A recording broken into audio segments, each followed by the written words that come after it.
Avec ce soir Alexis Corbière, député écologiste et social élu de Seine-Saint-Denis. Bonsoir Alexis Corbière. Bonsoir Alain Duhamel. Bonsoir. On va discuter avec vous de la gauche. Le duel pour la tête du Parti Socialiste opposera donc dans un second tour, c'est le 5 juin prochain, le sortant Olivier Faure au maire de Rouen, Nicolas Meyer-Rossignol. C'est le troisième, Boris Vallaud, qui va devenir l'arbitre. Dans tous les cas, les deux hommes, qui concerne ceux qui vont se livrer le duel, ont un point commun, vouloir s'éloigner visiblement du NFP et en particulier de la France insoumise. Est-ce que ça veut dire que l'union de la gauche est en fin de vie, Alain Duhamel? En fin de vie, je ne dirais pas ça, mais gravement malade, oui. Elle est gravement malade, d'abord, quand on regarde leurs perspectives présidentielles.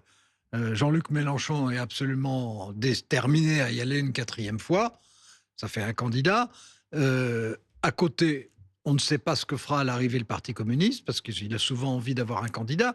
Mais surtout, parmi les autres, les écologistes, les socialistes, et puis ceux qui sont avec les écologistes et les socialistes, il y a visiblement deux stratégies. Il y a une stratégie qui est de dire il nous faut un seul candidat entre Ruffin et Glucksmann, et puis d'autres qui disent ah ben non, il faut un grand parti socialiste avec un candidat socialiste. Si c'est cette deuxième thèse qui l'emporte, eh ben, ça signifie qu'à l'arrivée, il y a probablement 4 candidats, sans parler des candidats trotskistes par ailleurs. Pas facile de se qualifier pour le deuxième tour. C'est très difficile. Ça, c'est vrai pour les présidentielles. Maintenant, pour les législatives, parce qu'après tout, il peut y avoir des législatives avant la présidentielle, pour les législatives, il y avait un contrat implicite, et d'ailleurs, que j'ai toujours trouvé incroyablement cynique, et qui était les insoumis offrent des circonscriptions éligibles, et on se moque de leur programme, on l'accepte, on l'avale et on ne le lit pas, du côté des socialistes. Bon, bah maintenant, ça ne marche plus. Et je pense que ça va être compliqué. Puis je termine. Il y a de toute façon pour moi quelque chose d'historique qui est la gauche ne gagne jamais quand la gauche de rupture est plus forte que la gauche de gouvernement ou la gauche réformiste. Alors ça se discute. La période a changé. Vous m'avez présenté comme député écologiste et social, mais je crois qu'on sait que pendant longtemps, j'ai cheminé, et plus que ça, avec Jean-Luc Mélenchon. Je suis un insoumis purgé, mais... Vous avez bien connu aussi le Parti Socialiste? Bien sûr. Donc ce que je veux dire par là, c'est que les questions stratégiques, et vous avez parfaitement résumé ce qui était dans le cœur du débat du Parti Socialiste, c'est une question stratégique moins que programmatique. Si on était même méchant, on peut même dire que programmatiquement, franchement, ils ont encore beaucoup à travailler, mais stratégiquement, il y a quelque chose de très important. Comment on analyse la nouvelle période, vous qui avez une mémoire longue du paysage politique? Nous sommes dans un monde de tripolarisation de la vie politique. Et je crois qu'à partir de là, si on le comprend, c'est-à-dire que ça fait l'extrême droite est là, ça fait 2 fois que Marine Le Pen est au second tour, elle progresse entre ces 2 seconds tours, entre 2017 et 2022, de près de 24% entre les 2 tours, elle est en progression, et un homme comme moi, qui ne le souhaite pas, pense sérieusement qu'elle peut l'emporter à la prochaine élection présidentielle. Si elle le peut. Pardon, ou Jordan Bardella, enfin je veux dire le candidat qui porte ses couleurs. On voit même que ce que je veux dire, c'est qu'à partir de là, on doit définir une stratégie qui correspond un petit peu à ça, à cette tripolarisation, à la menace de l'extrême droite. À partir de là, aussi, observons que quand on fonde la France insoumise en 2016-2017, le total gauche est à 43%. Et aujourd'hui à 32%. Voilà. Donc à partir de là, ce que je plaide, moi, c'est qu'il faut se rassembler pour porter autant que possible une candidature unique ou une candidature commune de moindre division, pour s'assurer d'être au second tour. Qui ? Alors, c'est tout le débat. Au second tour de l'élection présidentielle. À ce stade, derrière qui j'essaye d'abord, suis-je compréhensible, d'abord de plaider, est-ce qu'il y a une volonté? Lucie Castel a lancé un appel le 2 juillet. Retrouvons-nous avec les forces politiques dans le cadre du nouveau Front populaire. Vous n'aimez pas ce programme, mais c'est quand même un programme. Le succès de Mélenchon n'est pas dû qu'au talent seulement de Jean-Luc Mélenchon. Ça compte beaucoup. Certes, mais il a porté... Et au fait que, malheureusement, les électeurs lisent rarement de très près les programmes. Eh bien, cher Alain Duhamel, on va parler peut-être après des 20 ans qui nous séparent du traité constitutionnel européen. Oui. Je crois que ce qui est majoritaire à ce qui s'est exprimé à ce moment-là, c'est que ce qui est majoritaire dans la gauche, c'est quand même le rejet de l'Europe libérale. Et il y a une attente de plus en plus... On en parlera après. Oui, alors donc ce que je veux dire, c'est ce à quoi je voulais amener, c'est qu'un candidat de gauche ne doit pas être seulement dans la reproduction de vieilles recettes.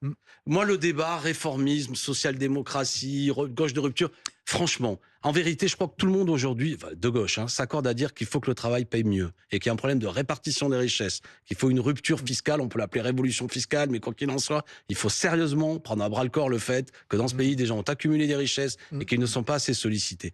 Tout le monde est un peu écologiste de gauche. Aujourd'hui, c'était pas le cas il y a 20-30 ans, mais tout le monde comprend bien que le mode de production épuise non seulement les hommes, mais la nature elle-même. Et je termine, tout le monde voit bien que la Ve République est un système démocratique assez essoufflé, à savoir qu'on impose. Moi, je suis député. Tout le monde ne veut pas la 6e, non? Non, mais regardez, par exemple, je discutais avec des collègues qui sont élus depuis 2022, on vote plus de budget à l'Assemblée nationale, que des 49.3. On a même eu, ça peut-être que vous qui êtes un spécialiste, ça vous a étonné, la loi Duplon, là, il y a 2 jours, où le gouvernement lui-même a appelé à rejeter un texte qu'il soutenait pour que les députés discutent. Non, mais là, attendez. Vous êtes d'accord avec ça? C'est-à-dire que finalement, de Glucksmann à Mélenchon, on pense tous à peu près la même chose à gauche? Non, pas du tout. C'est pas ce que dit Glucksmann, par exemple. Juste parce que je vais vous le donner. C'est pas ce que je dis, mais je dis qu'il y a un chemin où on peut quand même arriver. Moi, c'est mon idée. C'est pas ce que dit Glucksmann, par exemple. On peut arriver à 10-15 points forts que nous portons ensemble. Non, mais ça, que ce soit votre espérance, je l'avais compris. et après tout, c'est une expérience extrêmement honorable. Que ça soit une réalité, ça n'est pas ce que je constate pour l'instant. Pour l'instant, oui, il y a un peu d'écologie partout à gauche maintenant. Ça, d'accord. Bon, pour le reste, sur l'Europe, ça n'est pas un accord. Et sur la politique économique, ça n'est pas un accord, parce que quand vous dites on peut se mettre d'accord sur le fait que, au fond, tout le monde voudrait qu'il y ait plus d'impôts sur les riches et qu'il y en ait moins sur les autres, qu'il y ait un pouvoir d'achat qui augmente, etc. Oui, mais ça, c'est des espérances, c'est pas des modalités, ce sont pas des propositions concrètes susceptibles de s'appliquer comme ça. On est tous d'accord. Non, mais je sais ce que c'est. Mais d'ailleurs, la taxe Guzman, si par exemple on disait 1% au lieu de 2%, déjà, ça aurait plus de chances de se produire. Étant entendu que ça n'est pas mis en œuvre dans les autres pays comparables au nôtre. Bon, mais laissons ça. Un jour, moi, je ferai bien un débat sur la taxe Guzman, d'ailleurs. Mais en ce qui concerne les perspectives, d'une part, moi, je vois 2 tentations différentes au sein de la gauche non mélenchoniste, mais vraiment différentes. Et d'autre part, en ce qui concerne un programme, alors vous me direz qu'on n'en est pas encore tout à fait là. Bah si, parce qu'il peut y avoir des législatives dans 6 mois, et il peut y avoir même une présidentielle, on n'en sait rien. Bien sûr. Or, pour l'instant, il n'y a pas de programme. Il n'y a pas de programme, il y a un programme Mélenchon, mais il n'y a pas un programme du reste de la gauche. Raphaël Glucksmann nous a dit ici même, souvenez, face à vous, Alain, qu'il préparait un programme qu'il allait présenter en juin. À la fin de juin. Voilà. Oui, mais Raphaël Glucksmann... Ce qui est la démonstration de ce que je viens de vous dire, aujourd'hui, au moment où on parle, on est en mai, il n'y a pas de programme. Pardon, je cite Raphaël Glucksmann parce qu'il a quand même fait un très bon score aux européennes et que dans tous les sondages, c'est celui qui, finalement, avec Jean-Luc Mélenchon, est le mieux placé à gauche. Après Jean-Luc Mélenchon, mais très bien. Et je ne veux pas être mordant, c'est sans doute un homme tout à fait charmant, je le connais peu, mais il a fait 13% aux européennes, ce qui représente 6% des électeurs inscrits. Yannick Jadot a fait le même score. Manon Aubry a fait moins. Non, j'entends bien. Non, mais ce que je veux dire, c'est que qu'il soit une composante de la gauche, c'est une évidence. Qu'il pense qu'il a le socle suffisant pour dire j'irai dans aucune primaire, je m'en fous, c'est autour de moi que ça se passe, je pense qu'il se plante totalement. Deuxièmement, quand même il a fait ce joli score. L'événement politique qui a fait trembler la scène politique, c'est que Macron a dissous, il y a dissolution, et à partir de là, c'est composé quelque chose dont il a été totalement absent. Et il y a une mobilisation avec une participation assez importante lors des législatives et la naissance du nouveau Front populaire. Quand on fait de la politique, on ne peut pas effacer l'histoire. Des millions de gens, 9,5 millions de gens sont venus voter pour le nouveau Front populaire, et cette coalition fait dans des conditions terribles, mais vous connaissez ça mieux que moi, c'était pareil en 72, c'était pareil en 97. Chaque fois que la gauche s'unit, c'est au dernier moment, avec une baïonnette dans le dos, après s'être engueulé 1000 fois. C'est pour ça qu'il ne fallait pas dissoudre. Mais elle s'est réunie, ça je suis d'accord, enfin du moins ça...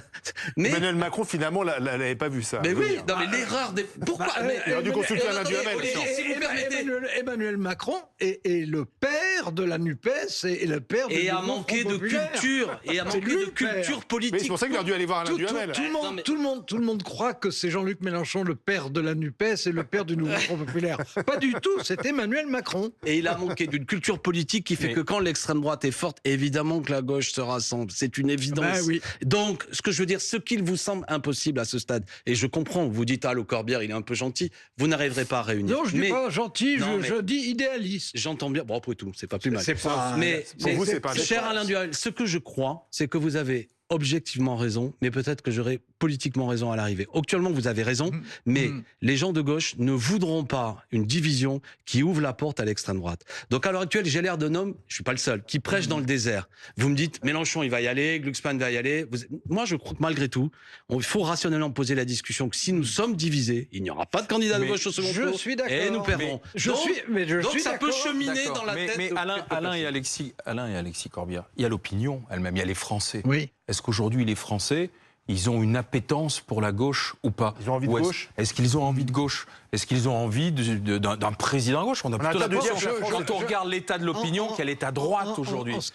Alors que l'opinion soit aujourd'hui à droite et beaucoup plus à droite qu'il y a 10 ans et encore plus à droite Les qu'il y a sondages 20 donnent ans. une large victoire du RN face à Mélenchon. Non, mais je suis d'accord là. Ah, ça, c'est un sujet. Mais aujourd'hui, Mélenchon a son socle habituel. Oui.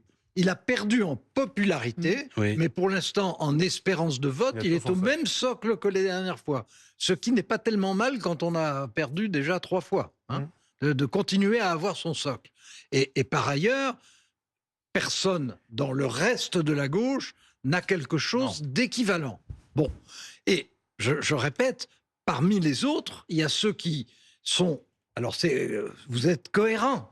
C'est-à-dire, vous dites, il faut une primaire pour qu'il y ait un candidat et celui-là a une chance peut-être d'être qualifié pour le second tour. Et c'est vrai.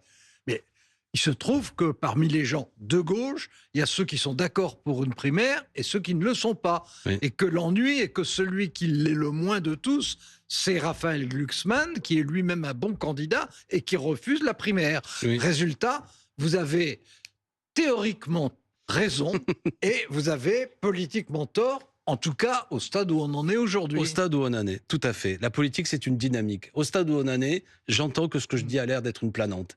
Il n'empêche que je le répète. Non, ça a l'air d'être idéaliste. Oui, mais je le répète. Vous savez, la politique et la stratégie, et je le dis, que ceux qui m'écoutent, c'est pas vous, mais souvent des insoumis qui actuellement me reprochent. Et moi, j'ai été insoumis passionnément. J'ai été passionnément mélenchoniste. D'accord ? Je pense que Jean-Luc doit comprendre que nous avons changé de période. La stratégie du socle qui est la sienne. Moi, quand j'ai été porte-parole de Jean-Luc Mélenchon en 2017, il était l'homme politique des Français. L'homme politique préféré des Français. Et 8 sondages successifs avaient montré qu'au second tour, il gagnait face à l'extrême droite. Il y a des sondages virtuels qui ont été faits. Oui. J'observe qu'aujourd'hui, ça n'est plus le cas. Donc, réfléchissons, les amis de gauche qui m'écoutaient, qu'il faudrait aussi que le candidat qui nous rassemble soit quelqu'un qui, s'il venait à être au second tour, parce que la stratégie du socle, elle n'est pas idiote. Peut-être que le ticket d'entrée au second tour sera autour de 17-18% à cette présidentielle. Peut-être. Mais celui ou celle que nous portons au second tour doit être celui ou celle qui bat éventuellement l'extrême droite et pas celui ou celle qui facilite la victoire de l'extrême droite. Je me fais comprendre. Oui, vous avez vu le sondage. Pour l'instant, Voilà. Mélenchon serait battu Donc par le ça RN. peut ouvrir une discussion raisonnable avec les gens qui veulent être raisonnables. De comment on se rassemble. Qui serait le meilleur candidat au Voilà. second tour? Et quand je dis ça, je n'insulte personne. Je n'insulte pas Jean-Luc Mélenchon. Non, mais je enfin, dis comment on fait pour oui, enfin, y arriver. bon, Voilà. on a terminé. Enfin, il se trouve quand même que Jean-Luc Mélenchon est celui, d'une part, qui part du plus haut à gauche, Oui. assez nettement, et d'autre part, et ça n'est pas vous qui pourrez dire le contraire, que c'est celui qui est le plus doué pendant les campagnes électorales. Eh ben, tout ce don et ce talent, il doit mettre au service. Alors, Moi, je oui, lui non, dis, mais- aidez-nous. Et je connais le talent de Jean-Luc, son intelligence. Alors, je suis d'accord. Si Jean-Luc Mélenchon dit finalement, c'est Corbière qui avait raison, je me rallie et je le remercie d'accepter de me rallier à ses côtés, à ce moment-là, Moi, je on demande peut, pas un on ralliement, peut en justement. discuter. Puisqu'on parle de Jean-Luc Mélenchon, Oui. la fracture de Jean-Luc Mélenchon avec le Parti Socialiste, où il part fonder le parti de gauche aussi, J'y étais. c'est le référendum de 2005. Cette Ça, y a pas de fracture doute. sur l'Europe telle qu'elle s'est construite et telle qu'elle est aujourd'hui rejetée par les Français. Si les Français devaient revoter, ils revoteraient non 20 ans après, Alain Duhamel? Alors, je me méfie un petit peu parce que les sondages hors période Non, mais là, réelle, c'est etc. vous, Oui, c'est oui, oui, votre, oui, oui. votre sentiment Bon. personnel d'analyste politique. En tout cas, je pense que les Français ont aujourd'hui, à propos de l'Europe, des sentiments plus positifs que ça n'a été le cas en 2005. Pour moi, en 2005, ça a été une double catastrophe.